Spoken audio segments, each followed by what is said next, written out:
বিশেষ করে আমি এই যে কাজ করতেছি বুদ্ধ শাসনের জন্য, ধর্ম দেশনা থেকে শুরু করে সবগুলা কিন্তু একটা চেতনা কাজ করতেছে। ও এই শিষ্য ভক্ত আমার বৌদ্ধ জাতি এরা অসহায়, এরা কিছু জানে না, তাদেরকে যদি আমি শিক্ষা না দিই তারা বুঝবে না, শিখবে না, জানবে না, না শিখলে না জানলে তাদের মুক্তি তো দূরের কথা, তারা নিচে অপায়ে চলে যাবে। এই চেতনা কাজ করছে বলে আমার আলসিটাও আমি আলসি করি না, শরীর দুর্বলতা অনুভব করি না, আমি বলি করি। কালকে যে আমি সারাদিন ব্যস্ত ছিলাম, শরীর দুর্বল হয়ে গিয়েছিল, বুঝলাম কখন যখন বিচারে মাথা দিলাম আর করতে চাই না, এটাই বুঝতে পারি যে শরীর দুর্বল, শরীর বিশ্রাম চায়। যার কারণে কালকে ঘুমাইছি আর উঠি নাই, সকালের আলু চাই খাই নাই। ওদেরকে বললাম তোমরা যাও, খাবো না। কেন? দুর্বল লাগে। আমাদের ভগবান বুদ্ধ ঠিক তদ্রূপভাবে অগণিত জন্ম নরক পর্যন্ত তিনি গিয়েছেন আমাদেরকে সঠিক শিক্ষা দেওয়ার জন্য। অক্লান্ত পরিশ্রম করেছেন বুদ্ধ হওয়ার পরও। অগণিত জন্ম পারমিক পূরণ করতে গিয়ে কি কষ্ট করেছেন সেটা বর্ণনায় শেষ হবে না। বুদ্ধ হওয়ার পরও তিনি বিশ্রাম নিয়েছেন নাকি? বিশ্রাম নেই। ওগুলো চিন্তা করে আমি বিশেষ করে চিন্তা করে, ও ভগবান বুদ্ধ সমস্ত জীবের মুক্তির জন্য এত যদি করে থাকেন, আমরা ভগবান বুদ্ধের শিষ্য ভক্ত, আমরা ভগবান বুদ্ধের সন্তান, আমরা কেন কিছু করব না? এই চেতনা নিয়ে কাজ করতেছি, তবুও কেউ কেউ শুনে, কেউ কেউ শুনে, তবুও কেউ কেউ ধর্ম দেশনা দেওয়ার সময় ঘুমায়, ঝিমায়। তখন খুব দুঃখ হয়, তখন মনে হয় আর বলবো না, আর বলবো না। কারণ এই বলা করাটা আমার জন্য না, আপনাদের জন্য।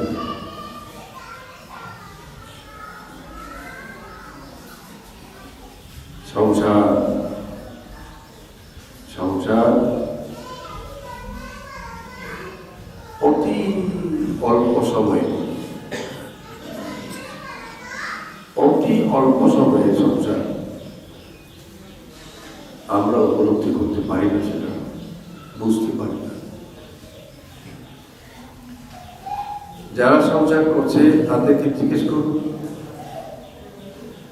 আমরা নিজেরাও, আমি নিজেকেও আমি চিন্তা করি, ভিক্ষু জীবনের 27 বছর কেমনি চলে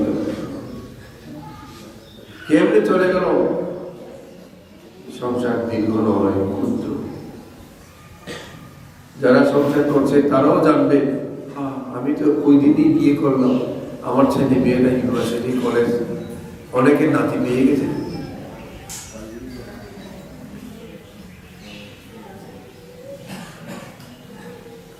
এই জন্য জ্ঞান উৎপন্ন করতে হবে, আমাদের জ্ঞান উৎপন্ন করতে হবে।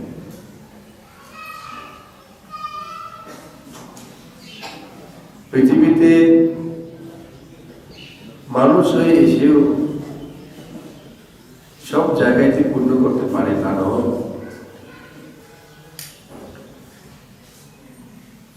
সব জায়গায় মানুষ পূর্ণ করার সুযোগ পায় না। মানুষ পায় না, সেরকম একটা পরিবেশ পেতে হয়। সেরকম পরিবেশ পেয়েও অনেক সময় পূর্ণ করতে পারে না, সেরকম কল্যাণ মিত্র পেতে হয়।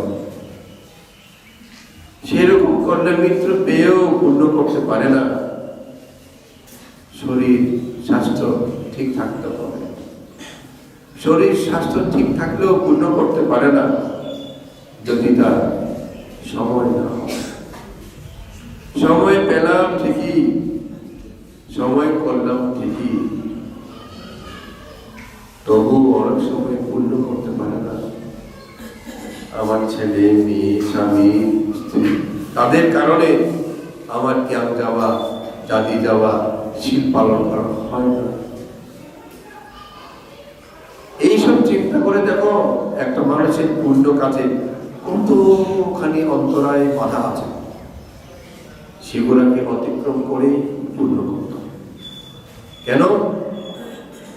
যদি পূর্ণ না করো, তুমি খালি হাতে আসছো, তুমি খালি হাতেই চলে যাবে, তোমার কিচ্ছু থাকবে না যদি না করো। এখন যেসব কাজ করছো বলদ গরুর মতো, দিন নাই রাত নাই, হ্যাঁ, শীত নাই গরম নাই, যে পরিশ্রমটা করছেন কার জন্য? হয়তো বলবে আমার সংসার জন্য, আমার সংসার জন্য। তোমার জন্য কি করছো? ও, আমি স্বার্থপর হতে পারি না, আমি আমার জন্য করবো না, আমার পরিবারের জন্য। খুব ভালো, তুমি নিঃস্বার্থ তোমার পরিবারের জন্য করছো, কিন্তু তুমি মরে গেলে তোমার পরিবার তোমাকে রক্ষা করবে কিনা? তুমি নিঃস্বার্থ, তোমার ছেলে মেয়েকে খুব ভালোবাসো, তোমার স্বামী তোমার স্ত্রীকে তুমি খুব অন্তর দিয়ে ভালোবাসো, তাদের জন্য তুমি মাথার ঘাম পায়ে ফেলে দিন নাই রাত নাই কাজ করছো। আমি স্বার্থ করতে পারি না, নিঃস্বার্থ, তাদের প্রতি আমি অকৃত্রিম ভালোবাসি, খুব ভালো। কিন্তু সংসার ভবচক্রে আসছো যেমন একা, চলে যাবে একা। যেমন একা আসছো একা যাবে, তেমন তোমার পাপ পুণ্যে, বিশেষ করে তোমার পাপ কর্ম যখন ফল দেবে, তোমার আত্মীয় অনাত্মীয় ভাই বোন কেহই তোমাকে উদ্ধার করতে পারবে না। তখন একমাত্র উদ্ধারকারী হবে তোমার অতীতের পুণ্য কর্মগুলো। তাই পুণ্য কর্ম করতেই হবে। কালকে হাজার পদে পূজা জানিয়েছিলাম, আমি মেলাবো আমাদের মন্ত্রী বীর বাহাদুরের স্ত্রীকে বললাম, তোমাকে আমি বলছি প্রবঞ্চ অনুসারে থাকো, তুমি থাকো না, তুমি আসল জিনিসটা না পাইয়া বকলা পাইছ, বকলা সার বস্তু না পাইয়া অসার পাইছ। তুমি মানতে এই বছর তাহলে আরেক বছর আরো তো অনেক সময় আছে, এরকম বড় বছর। তখন আমি কালকে এই কথা সেই কথা বলতে বলতে বললাম, মানুষ এভাবেই ভুল করে থাকে। এখন করতে পারলাম না, কাল করব, পরশু করব, আগামী বছর করব। কে তোমাকে গ্যারেন্টি দিয়ে বলবে তুমি আগামী বছর বেঁচে থাকবে? হ্যাঁ, তুমি বেঁচে থেকেছ আগামী বছর, ঠিক আছে, তোমার তুমি বাঁচছ, কিন্তু তুমি অসুস্থ বিছানায় পূর্ণ করতে পারবে? হ্যাঁ, তুমি বিছানায় নয়, তুমি সুস্থ, তোমার আর্থিক অবস্থা তখন খারাপ। এখন তোমার টাকা পয়সা আছে, সেই সময় তোমার টাকা পয়সা নাই। আজকে রাজা কালকে ফকির হয়ে যায় না? তাই আমি গতকাল বলছিলাম সিরাজদৌল্লা নাটকের কথা। ছোটকালে গ্রামোফোন রেকর্ডে সিরাজদৌল্লা নাটক শুনতাম, তখন সেখানে গান গায়, আজকে রাজা যে ভাই কাল ফকির। আজকে আমি মন্ত্রী, আজকে আমি এমপি, আজকে আমি চেয়ারম্যান মেম্বার রাজা, আজকে আমি কোটিপতি, কালকেই আমি ফকির হয়ে যেতে পারি। তখন তো আমি দান করতে পারবো, পুণ্য করতে পারবো। সেই জন্য এগুলোকে বুঝে সময়কে কাজে লাগাতে হবে। সবচেয়ে বড় কথা অনিত্য ধর্ম। আপনি যেমন অনিত্য, আপনার জীবন যেমন অনিত্য, আপনার ধন দৌলত মান ইজ্জত পদবী চাকরি বাকরি ব্যবসা বাণিজ্য সবই অনিত্য। তাই যখন আপনি পেয়েছেন সুযোগ তখনই পূর্ণ করে নিন, তখনই আপনি জমা করুন, আপনার আগামী নির্বাণ প্রাপ্তির ব্যাংকে জমা করুন, যেন নির্বাণে যাওয়ার জন্য আপনার যথেষ্ট পরিমাণে সম্পদ থাকে। কি সম্পদ? দান সম্পদ, শীল সম্পদ, ভাবনা সম্পদ, সম্পত্তি, এই তিনটা জমা করুন সময় থাকতে। যেমন মনে পড়ছে আমার ডেভিড উত্তম, ও ঠিকই বলছিল তখন, সে তখন 28 লাখ খরচ করে আমাকে ডাইনার ছোট ট্রাক গাড়ি দান দিল, আরো অনেক দান দিল। অনেকে নাকি বলছে টিভির তুমি খুব দান করতেছে কেন? টিভির নাকি বলছিল বলা তো যায় না, আমি এখন দান করতে পারলাম, কারকে আমি দান করতে পারবো না, তখন তো আমি দিতে পারবো না।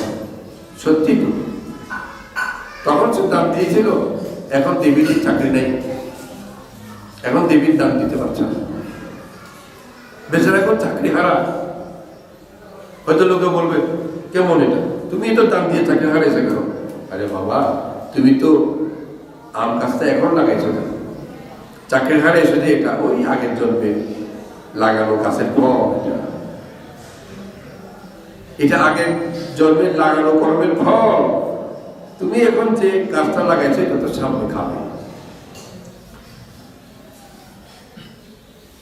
এখন তার চাকরি নেই, বেচারা দাম দিতে পারতেছে না। আমি বুঝতে পারি সে খুব দাম দিতে চাই, তার মনটা খারাপ, আমি বুঝতে পারি, তবু সে কাজ করছে। অবশ্য দাম দিতে না পারলেও ওই যে ওই ঝাড়বাতি বিভিন্ন কাজ ঢাকা থেকে সে কিনে টিনে আনছে, ওকে দিয়ে কিনাইছে। গতকাল পরশুদিন ওই একটা জেনারেটর কিনছিলাম আমি চিরং থেকে, এটাও সে চিরং থেকে ওখান থেকে সে নিয়ে গিয়ে গাড়িতে করে সে নিজে এসে ফিটিং টিটিং করাইয়া লোকদেরকে দিয়া সব কাজ করছে। তথাপি কায়িক সব দিতে পারছে বলে না করতেছে, টাকা তো এখন নেই। লাখ লাখ টাকা দান দিয়েছে, এখন সে কিছু দিতে পারছে না।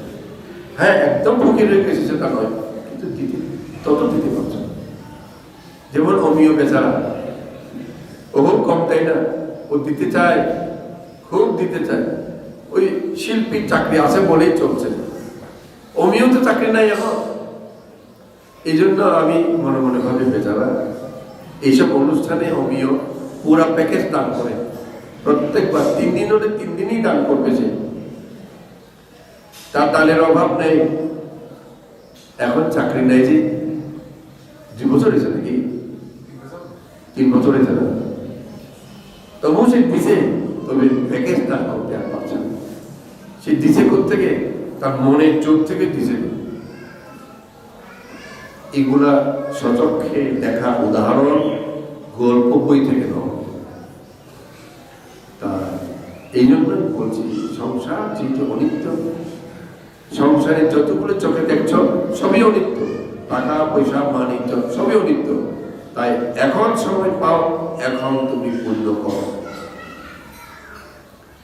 জন্ম জন্মান্তর পূর্ণ করতে পারবে এই আশা ভুল। গানে তো বলে বেশি কিছু চাওয়া ভুল নাকি, কিন্তু বেশি কিছু আশা করা ভুল। হ্যাঁ হ্যাঁ, বেশি কিছু আশা করা ভুল, এটা তো গানের কথা। আশা করা বেশি কিছু নয়, সামনে করবো এরকম মনে করাই ভুল।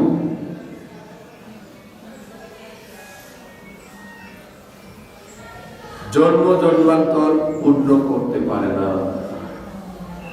আমাদের বুদ্ধিসত্ত্ব কেউ দেখো জন্ম জন্মান্তর তিনি রাজা হয়েছেন, মন্ত্রী হয়েছেন, এমন নয়। কোন কোন জন্ম তিনি গরিব মানুষ হয়েছেন, বুদ্ধিসত্ত্ব। কোন কোন জন্ম রাজা কর্মচারী হয়েছেন। এমনকি কোনো কোনো জন্ম তিনি হাতি, ঘোড়া, বানর, কুকুর, পাখি বলেছেন। ওই সময় পুণ্য কেমনে করবে? তা আমি কালকে বেলাপুরকে বলতেছিলাম, আগামীতে করব এটা বলিও না, এখনই করো। আমার অতীত জন্মের কথা ছেলে চাঁদ বলছিলেন। এই যে 18টা জন্ম আমার হয়েছে 1000 বছরের ভিতরে, 18 বার জন্ম 1063-64 বছর সময়ে, কথা আমার ছেলে চাঁদক ওনার এই জীবন দশায়, এখন তো উনি জীবিত 1064 বছর, এই সময়ে আমার 18 বার জন্ম হয়ে গেছে। হিসাব করে দেখলাম পূর্ণ করার সুযোগ পেয়েছে যে এই জন্মটা, আগের জন্মগুলো আমি তত পূর্ণ করতে পারিনি। আগে 5-6টা জন্ম নিয়েই মরে গেছি আমি। কি বলবে? হয়তো তোমরা বলবে গুরু তো পারণীয় ব্যক্তি। আমি পারণীয় ব্যক্তি হই বা না হই, আমি তো একটু আগে বলছে অতীত তো আমরা দেখি না, অতীতের অনেক জন্ম পাপ করেছি, ওইগুলো তো ফল দিচ্ছি। অতীতে আমি কত মানুষ হত্যা করেছি, কত পশু হত্যা করেছি আমি তো জানি না, যার কারণে আমি জন্ম নিয়েই মরেছি 5-6টা জন্ম এই 18 জন্মের ভিতরে। আমি শুধু অবাক হলাম। ছেলে সাথে বললেন জন্মে 3 মাস আয়ুতে মরে গেছ, এরকম জন্ম তোমার আছে। জন্ম নিয়ে 3-4 বছরে মরে গেছ, এমন জন্ম তোমার আছে। এমনকি একটা জন্ম আমি কেবল গ্রামে জন্ম নিয়েছিলাম, মাত্র 12 বছর বয়স মরে গেছি। আমাকে বলছে তোমার হাতে ডাক আছে না, বাঁশ ঢুকছিল এখানে, বাঁশ উপর থেকে বাঁশ মারছে, দেখে নেই বাঁশটা ঢুকে গেছিল, শেষে এখানে ঘা হয়ে পোকা খেয়ে ওই অসুখে মরে গেছিল। আছে আমার ডাক্তার আছে না, কালো দাগ একটা আছে, ওই জন্মের দাগ। বহু জন্ম সেভাবে মরেছিলাম। আমি তো পারমিবান ব্যক্তি যদি তোমরা মনে করে থাকো, তাহলে চিন্তা করো আমার জীবন থেকে আমি শিক্ষা নিচ্ছি যে আর বাইরে চিন্তা করতে হবে না। 12 বছরে মরে গেছে মানে পূর্ণ করার জ্ঞান হয়েছে, তখন পূর্ণ করার জ্ঞান হয় নাই। 12 বছর যা খেয়েছি, যা ঋণ করেছি, যা পাপ করেছি, সেগুলোই নিয়ে গেছে, যে কোনো পুণ্য তো নিয়ে যেতে পারেনি। সে জন্ম মায়ের পেট থেকে জন্ম নিয়ে 3 মাস বয়সে মরে গেছি, তার মানে কোনো পুণ্য তো নিয়ে যেতে পারেনি। সেরকম অনেক জন্ম, হ্যাঁ, পুণ্য করার জন্ম 2টা, সবচেয়ে আমার কাছে মনে হয় 2টা। এক জন্ম আমি রাজা ছিলাম, সংসার ত্যাগ করে এই জাতিতে এখানে আসছে, এই পাহাড়ে আসছিলাম। এটা ছেলে ছাড়ার কথা। আবার ভাবতে আপনি দিব্য জ্ঞান পেয়েছেন নাকি জিজ্ঞেস করবেন, আমি জানি না। ছেলে ছাড়া বলেছেন, উনি মিশা কথা বললে ওনার পাবো না, আমি জানি ওনার কথা মতো বলতেছেন। সুবিধা আমার নাম ছিল, আমি সংসার ত্যাগ করে এখানে আসছিলাম, রাজ্য ত্যাগ করে ওই একটা জন্ম আমি ধ্যান ভাবনা করতে পেরেছিলাম। আর এই জন্য মাঝখানে বাকিগুলা এমনি এমনি সংসারে খাইয়া দাইয়া ফুর্তি করে মরে গেছে। তার মাঝখানে আরেকটা জন্ম ছিল, ব্যবসা করতাম নাকি, ধনী মানুষ নাকি ছিলাম, চাল ব্যবসা নাকি করতাম, চাল বাঁচাবো। আমার কর্মচারী ছিল তখন, এই জন্য এখনো আমার সেক্রেটারি তো মিশা কথা না। আমার কর্মচারী ছিল জনম মাস্টার, আমার কর্মচারী ছিল অ্যাপোলো হলে বাসাপক্তের অ্যাসিস্ট্যান্ট, বাসাপক্ত বড় অফিসার আর কি। আমার নিচে সে বড় ম্যানেজার, এখন যেমন শিবু ম্যানেজার, তখন বাসাপক ম্যানেজার। তো তখন অ্যাসিস্ট্যান্ট ম্যানেজার আর কি অ্যাপোলো, তারা গ্রামে গ্রামে গিয়া কার থেকে চাল পাবে, ডাল পাবে, টাকা পাবে, সংগ্রহ করে দিত বাঁচানোর কাছে। আরো ছোট কর্মচারী ছিল কেউ আমার বাপ, বাসায় পাশে গিয়ে টাকা তো, যে বাড়তে টাকা, চাল ডাল এগুলো দাও। তখন বলে ওর বাবা আমাকে ঠিক মতো না দিয়ে খরচ করে দেবে। তখন বল আমি গালি দিছি খুব, তারে তুমি এরকম করা কেন? এটা কারণ আছে। আমি ছেলে ছাদকে জিজ্ঞেস করলাম, ছেলে ছাদ ওই কেউ বাপকে দেখলাম ওর গোসা লাগে কেন?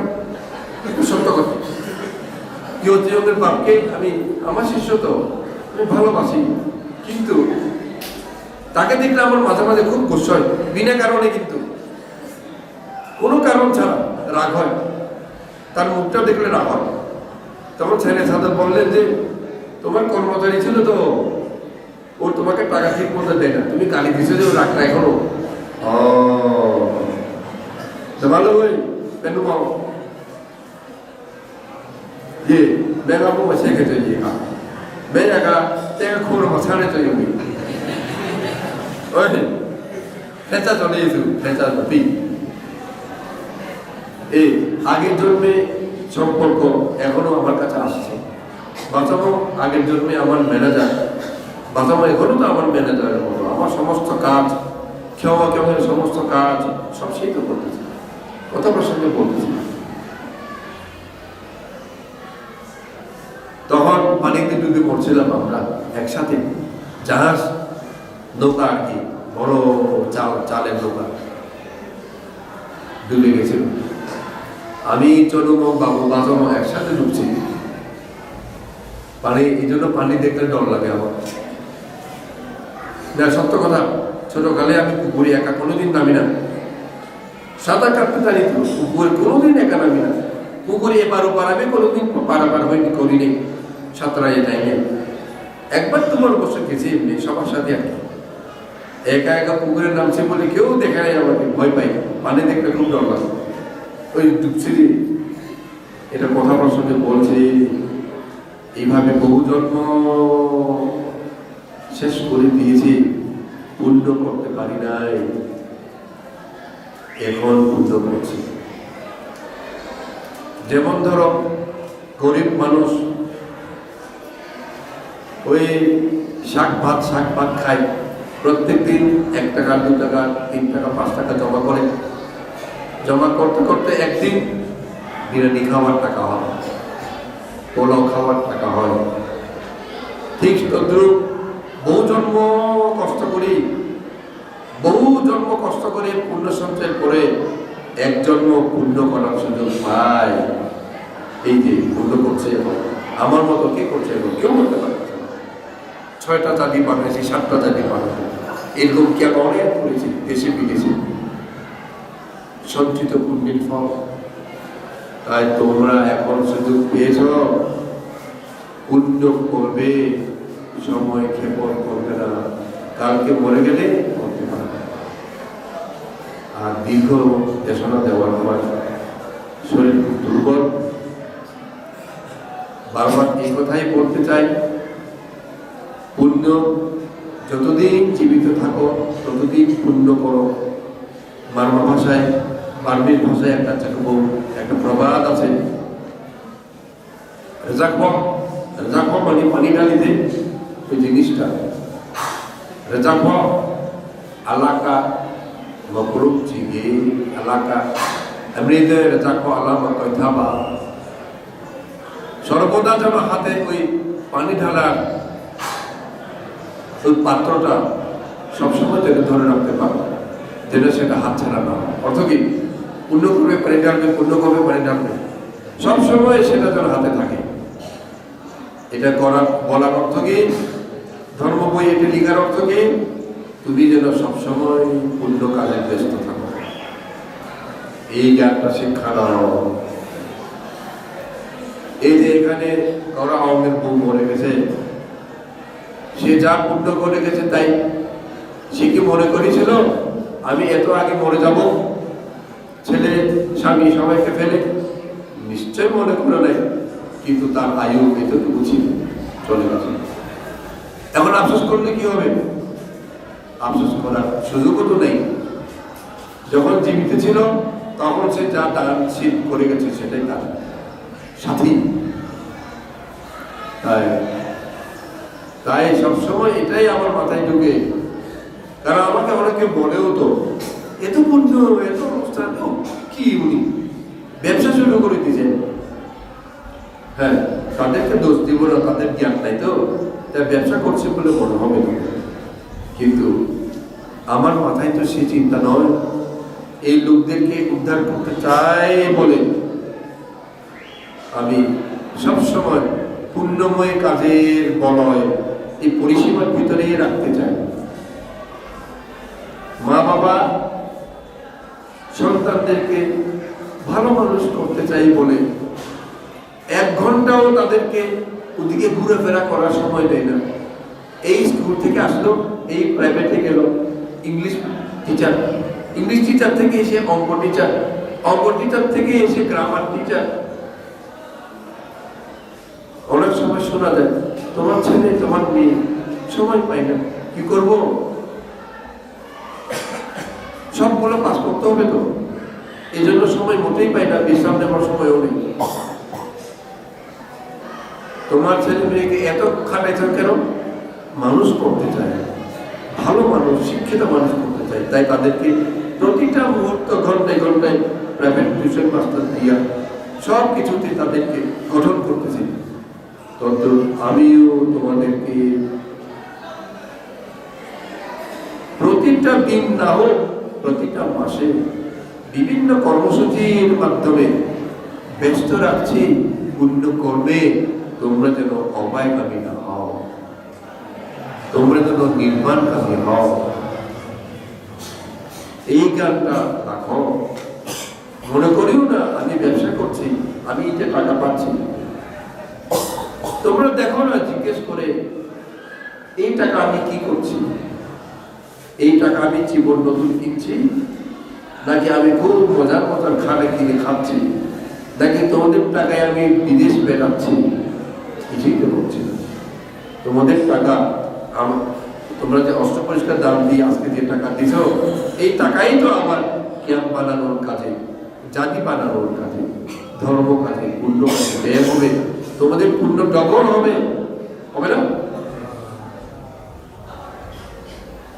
তাই তোমাদেরকে আমি ব্যস্ত রাখছি পুণ্য কর্মে, যেন তোমরা ওই মা বাপ যেভাবে রাখে ছেলেকে ব্যস্ত, সেভাবেই অনেক ছেলে ব্যস্ত থাকতে থাকতে শিক্ষিত যখন হয়, ম্যাজিস্ট্রেট, জজ, ব্যারিস্টার,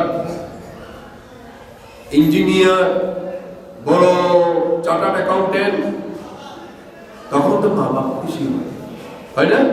আমার সাথে শিক্ষিত। তদ্রুপ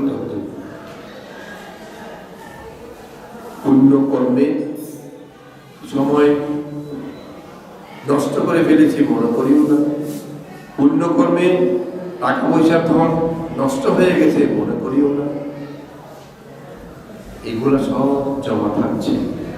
যে জমা ব্যাংক চোখে দেখা যায় না, যে জমা ব্যাংক কোনোদিন দেউলিয়া হয় না, যে জমা ব্যাংক কোনো চোর টাকা নিতে পারবে না। আজকে যা দান করেছ, আজকে তোমাদের সেই কর্মস্রোতে এই পুণ্যকর্মটা যোগ হয়ে গেছে। বহু জন্মকাল সুখ লাভ করবে, নির্মাণের দিকে তোমাদেরকে ঠেলে ঠেলে দিবে। ইদান মেদানা নির্মাণাশা পাচ্ছে হতো কেন বলে? ইদান নির্মাণ পাওয়ার হেতু ইদান পড়িয়ে আশাবাদ খায় হওয়া করতো, আশাবাদ হয় জন্য মানে বহন। মানুষ হাঁটতে না পারলে কি করে? তাকে কাঁধে তুলে নিয়ে যায় না, স্ট্রেচারে করে নিয়ে যায়, হুইল চেয়ারে করে নিয়ে যায়। তদ্রুপ ওয়াহান মানে বহন। আমার এই পুণ্যকর্ম দানশীল ভাবনা আমাকে যেন আশাবক্ষয় করার জন্য বহন করে নিয়ে যায়। ওয়াহান হতু আশাবা খায়ান ওয়াহান হতু, আশাবক্ষয় অর্থাৎ নির্মাণের দিকে যেন আমাকে বহন করে নিয়ে যায়, আমাকে হাঁটতেও হবে না। এই পুণ্যকর্ম এতখানি শক্তিশালী যে আমাকে তোমাকে বহন করে নিয়ে যাবে। কোথায়? আশাবা ক্ষয় করে নির্বাণ রাজ্যে। তাই এত সুন্দর জিনিস কেন করবে না? তাই তোমরা সুন্দর কাজ করো, যেন সুন্দর জীবন পাও, যেন শান্তি সুখ পাও, যেন প্রতি জন্ম হাসতে পারো, যেন কাঁদতে না হয়। এই জন্ম যেন হাসতে পারো, যেন কাঁদতে না হয়। পুণ্য যাদের সঙ্গী তাদের কান্না বেশি হয় না, কারণ পুণ্য তাদের রক্ষা করে। পুণ্যকর্ম বিপদ থেকে, দুঃখ থেকে, কান্না থেকে রক্ষা করে, হাসি আনন্দ এনে দেয়। তাই এভাবে এই পুণ্যকর্ম তোমাদের সঙ্গে হয়ে যেন তোমাদের সর্বদা তোমাদের মুখে যেন হাসি ফোটাতে পারে, এই আশীর্বাদ দিচ্ছে। এভাবেই তোমাদের জীবন আনন্দময় হোক। শুধু এই জন্ম নয়, জন্ম জন্মান্তর এই আশীর্বাদ দিয়ে শেষ করছি।